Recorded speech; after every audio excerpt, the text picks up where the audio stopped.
All right, in this video, I'm going to teach you how to work Intarsia. Intarsia is a method of color work where your different colors are isolated in certain parts of the project. So I'll show you an example. This is my pattern, the hemispheres hat. So you can see that there's these sections of color that are isolated to this area. Actually, these panels are also done with Intarsia. And so there's this area of the green, but then there's this semicircle, this semicircle. So you can see that it's different from stranded color work in that the different colors don't go all the way around. They are only in this one area. And so when we have that, we want to use Intarsia. So I'm going to first show you how to join a new color. We're using just one of the charts in the hemispheres hat to show you how to start when you have a new color starting. So first I'm going to work, I'm on row 3 here. You want to work up to 1 stitch before the end of your color section. So this asks for 9 stitches in the white, and I'm going to knit 8 stitches for right now. 5, 6, 7, 8. So you want to join your new color 1 stitch before you actually knit with it. You can put your needle into the left hand, into the stitch on the left hand needle, but before you knit through, sorry if you can hear my dog, you want to take your new yarn, you want to see what we're doing in green, and you want to just drape it over your working yarn. And you want to put the tail to the right. Okay, drape it over, and then knit your last stitch. So you can see now the green yarn is caught here in between the white yarn and the work. Okay, and then you want to start knitting with your other color. And so here we have 7 green stitches. So, and make sure when you start knitting, you don't just yank the whole thing out. Okay. 1, 2, 3, 4, 5. You can see that we're going to join another white yarn here. So we're going to work up to 1 stitch before, and then we're going to join the white yarn.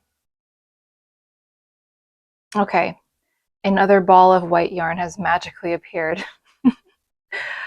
So same as before, 1 stitch before the last stitch. You want to take your new yarn and drape it over your working yarn with the tail to the right. And then knit your last stitch. And then pick up your new yarn and knit. All right, there we go. That's how you join yarn. And next we're going to look at, once you've joined the yarn, how do you keep working the yarn in the different sections. Okay, now that you've joined all your yarn, and I joined all my yarn quite a while ago, as you can see in this project. I'm going to show you how to work with the yarn as you encounter each color change in the Intarsia pattern. So here we're working on this row underneath this ruler, row 19. By the way, I don't know if you do this when you're working color work, but I used to move my marker up from the bottom, and I saw somewhere somebody had recommended that you actually move your marker from the top. And what the reason that is more helpful is because you can see the previous row that you just worked, so you can sort of read your knitting and see if it matches up. So so we're not working at row 31, we're working at row 19. Okay, and if you're curious about this this tray setup, I have a separate video that talks about this whole setup, and I call it a hack for managing Intarsia yarn. So check that out if you're interested. Okay, so we're going to start working the row. This is the first ball of yarn, the first color. And according to the chart, the color change happens 1 stitch before the marker. So what you want to do is, just like when you joined the yarn, when you're going to work the last stitch in the color you're working with, you want to wrap the yarn. So you can put your needle in first and then take your next color and place it over the working yarn, complete your knit stitch. Okay. Now this is really important. Okay. Don't drop it and then just pick up this yarn from here, because that's how you're going to twist and you're going to hate yourself later. So once you've worked the last stitch in the the first color, drop it to the left and pick up the new color on the right, so that the next stitch, which is the first stitch in the new color, you're knitting over, see, over the old color.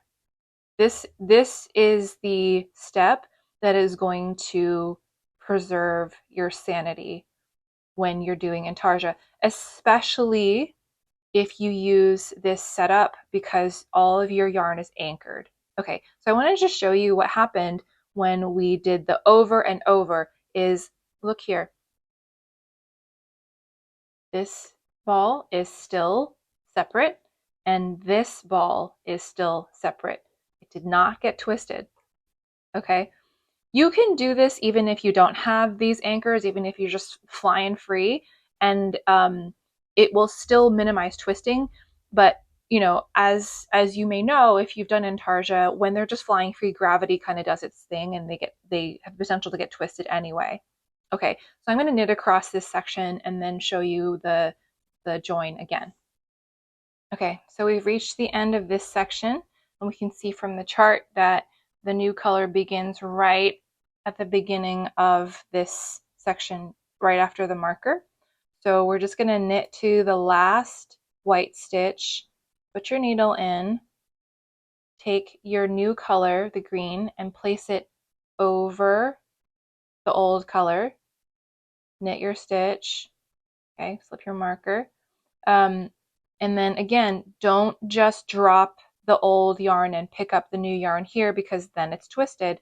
So you want to drop the old yarn to the left, to the side that you just worked, and pick up the new yarn on the right, and make sure that you are crossing back over, see, crossing back over the old yarn. And when you knit the new stitch, you want to tug a little bit just to make that join as tidy as possible, so that your color change area looks seamless, so it doesn't look all lumpy. Okay, so let's just work across this section, it's right here, and show you one more time with this color change.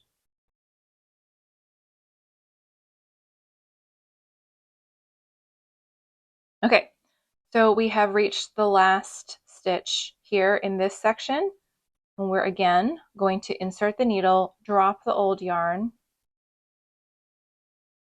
pick up your new yarn, cross over, knit, drop to the left, pick up on the right, knit over.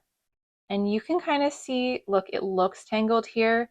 I promise you, it is not. See? Like magic. Okay, so that's how to do it on the right side. I am going to show you also how to do this on the wrong side, the purl side. So Intarsia is always worked right side, wrong side. Even if you're working Intarsia in the round, you're actually working flat, which is kind of maybe disappointing if you don't like working flat, but that's just the nature of Intarsia. And so this is something that I've started to say a lot about techniques that maybe we don't enjoy the most or that aren't the most convenient is, again, well, first of all, you don't ever have to do Intarsia, you know, it's your choice.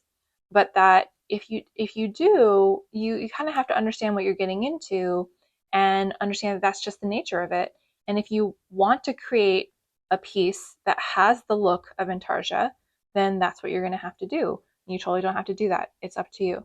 But that, you know, some days you'll feel like dealing with all this, and some days you'll just want to knit stockinette in the round. And that's why I think that's why knitters have multiple projects going at the same time.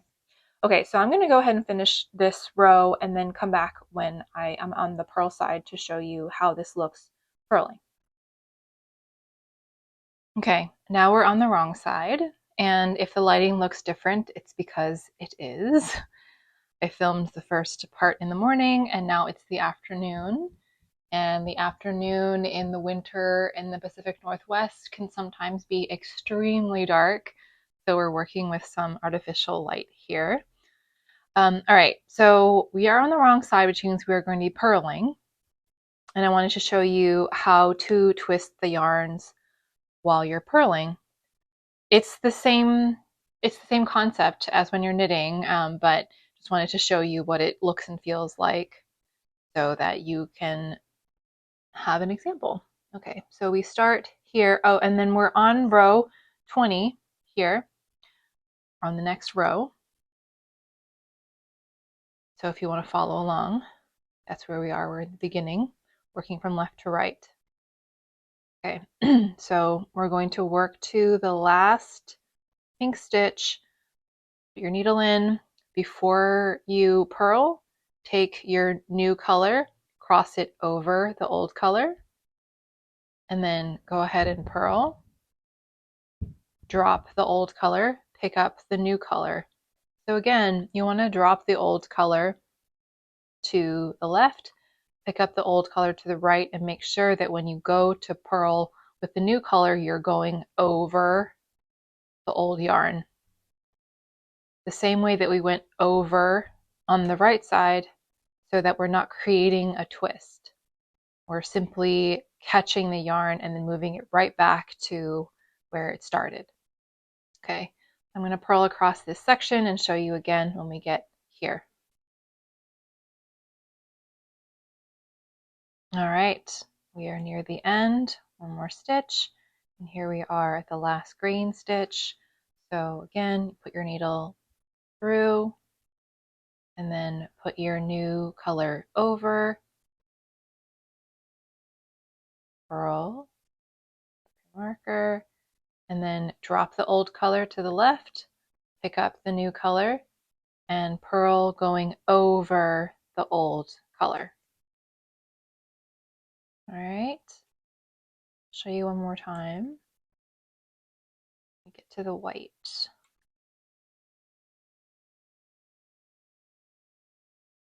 Okay. Last pink stitch, insert the right needle, take your new yarn, place it over the old yarn, purl, drop the old yarn to the left, pick up the new yarn and purl going over the old yarn. And also again, same with on the right side, that first purl stitch, you want to tug it a little tightly. You might even tug the yarn you just dropped as well, just to create the tidiest join here on the right side. All right, so that's it. That's Intarsia on the right side and the wrong side, and how to twist your yarns. And you can see here, it creates this really neat little edge, right? So here's the edge of the circle, and you can see that it kind of like it's very organized. It's very tidy. And then you can see here, this is the straight line right here, and so it just goes all the way up. Same here with the other circle. It just goes all the way up. Okay. Sorry, here you can see it now. Goes all the way up. All right. So that is how I do the Intarsia yarn wraps. try it. I think the most important part is to always remember that you're going, so purlwise, you're going over, right? And then you're going back over. And on the right side, you're going over. I guess it's the same direction. You're going over and back over. That back over motion is what's going to be most important to avoid tangles. And again, if you're curious about this tray set up here with binder clips, check out my other video, which explains how to do it and why, and all the different features of it. All right, happy knitting.